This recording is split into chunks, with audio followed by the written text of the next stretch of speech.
Okay, I honestly didn't expect to be making this video. A few months ago, Supergirl looked like it could be one of the biggest wins for James Gunn's new DC universe. The comic it's based on is loved by fans. People were excited to see Emilia Clarke take on the role. And after Superman, this was supposed to prove that the new DCU had real momentum, but then the early box office numbers started coming in, and they're not looking good. So what happened? How does a movie with this much potential end up struggling before opening weekend is even over? Let's break it down. The first thing people noticed wasn't the story, it was the look of the movie. If you've ever read Supergirl, Woman of Tomorrow, you know how beautiful that comic is. Every page is packed with bright colors, alien worlds, and incredible artwork. So when the trailers dropped, a lot of fans were confused. Instead of looking vibrant and unique, the movie looked darker, flatter, and much more muted than people expected. I've seen a lot of comments saying it feels like someone drained all the color out of the comic. Now, visuals alone don't make or break a movie, but first impressions matter. And for many casual viewers,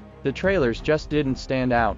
Then there's something I think superhero movies are starting to struggle with in general. People are tired, not necessarily of superheroes, but of feeling like they're watching the same movie with different costumes. James Gunn has a style that a lot of people love. The sarcastic humor, the emotional backstory, the group of damaged characters who slowly become a family. It worked brilliantly for Guardians of the Galaxy, but some fans feel like they're seeing that same formula again. Instead of meeting the hopeful Supergirl they expected, the trailers introduced a version of Kara who drinks too much, has a rough attitude, and seems completely broken. Some people love that direction, others feel it doesn't match the character they grew up with. Whether that's fair or not, it's definitely become part of the conversation. Then there's the bigger question, why release another Kryptonian movie so soon? Superman only just launched the new DC universe. A lot of fans expected DC to slow down and introduce characters like Batman, Wonder Woman, or Green Lantern before jumping straight into another Kryptonian story. Instead, it almost feels like DC is asking audiences to get invested in two very similar heroes back to back.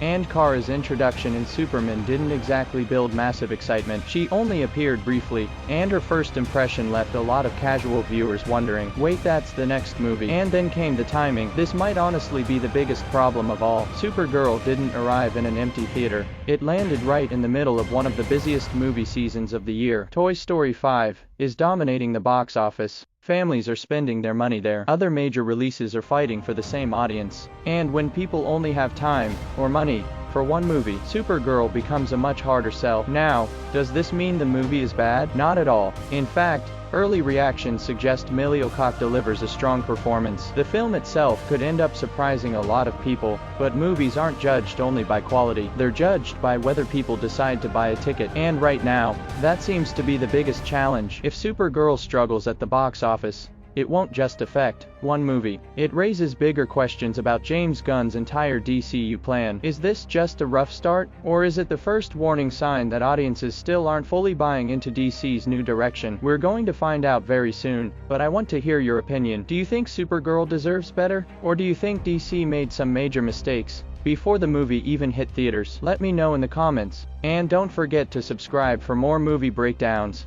hidden details, and entertainment news here on Inkless Explainer.